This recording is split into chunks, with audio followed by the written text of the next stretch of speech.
Bàជំរាបសួរបងប្អូនយើងទាំងអស់គ្នាvàស្វាគមន៍ពុកម៉ែបងប្អូនយើងមកកាន់100បាទថ្ងៃទី8បាទ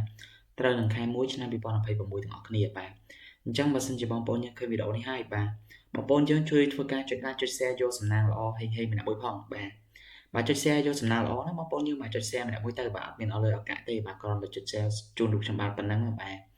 អញ្ចឹងថ្ងៃនេះទី8នេះដែរពុកម៉ែបងប្អូនយើងមកដាក់100ជូនតែម្ដងបាទដោយសារ100កាលពីម្សិលមិញហ្នឹងពុកម៉ែបងប្អូនយើងអត់បានចិញ្ចឹមអីណាទេបាទអញ្ចឹងបាទខ្ញុំក៏ព្យាយាមរៀបចំ100បាទទី8នឹងយកមកដាក់ជូនពុកម៉ែបងប្អូនយើងបាទសង្ឃឹមថាបានហេងចុះពុកម៉ែបងប្អូនយើងបាទហើយលេខតាមឆាតថ្ងៃនេះបាទ29 3ប៉ុស្តិ៍ពុកម៉ែអើយបាទស្រាប់ម៉ោង4កន្លះបាទចេញ29 3ប៉ុស្តិ៍បាទដល់កហើយបាទលេខរៀបស៊ីសុតបាទអញ្ចឹងបាទដល់ពេលខ្ញុំឃើញលេខថាលេខវាចេញបែបហ្នឹងក៏ម៉ោង6កន្លះខ្ញុំអត់បានឲ្យទេបាទយូរវាចេញស៊ីម្ដងអញ្ចឹងពុកម៉ែបងប្អូនយើងបាទប៉ុន្តែស្អែកនេះយើងដឹងតែបានចិញ្ចឹមហើយបាទព្រោះលេខខ្ញុំខត់យូរទេបងប្អូនយើងបាទអញ្ចឹងតាមជាមួយបងប្អូនទាំងអស់គ្នាបាទអញ្ចឹងលេខតាមឆាតស្អែកនេះបាទខ្ញុំប្រហែលមើលទៅបាទដូចជាបាទល្អដែរពុកម៉ែបងប្អូនយើងបាទអញ្ចឹងយើងក៏ភាគរយខ្ពស់ដែរបាទម៉ោង4កន្លះម៉ោង6កន្លះបាទបងប្អូនយើងលេងជាមួយខ្ញុំទាំងអស់គ្នាណាបងប្អូនយើងបាទដឹងតែបានហេងហើយបាទសម្រាប់បាទថ្ងៃទី8ហ្នឹងបាទដឹងតែបានហេងហើយបាទអញ្ចឹងឆាតមកបងប្អូនទាំងអស់គ្នាបាទដាក់មេដៃចូល20មកបាទយើងលេងជាមួយបងប្អូនទាំងអស់គ្នាបាទអញ្ចឹងតោះបាទធ្វើការចុច share វីដេអូនេះម្នាក់មួយបាទដើម្បីនាំរៀបនាំជ័យជូនពុកម៉ែបងប្អូនយើងទាំងអស់គ្នាបាទបងប្អូននេះវិញបាទរៀបចំដើម្បីដាក់ជូនពុកម៉ែបងប្អូនយើងតែម្ដងបាទ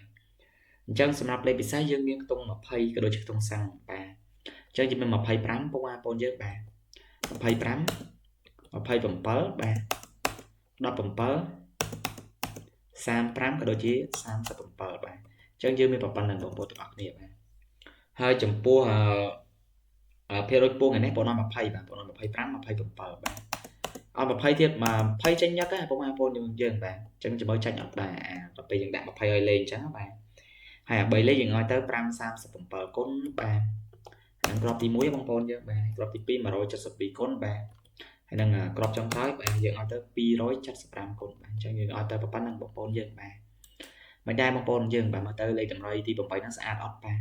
ពុកម៉ែបងប្អូនយើងយកទៅលេងក៏ទៅធ្វើការគុណត្រឡប់ផងបាទតិចក្តីច្រើនក្តីឲ្យតែបានគុណបាទព្រោះពេលដែលចេញត្រឡប់មកមិនថាខ្ញុំមិនថាបងប្អូនយើងទេបាទស្ដាយបាទអញ្ចឹងយើងការពារបាទប្រសើរជាងព្យាបាលបងប្អូនបាទយើងបាទរងតិចតួចទៅបាទ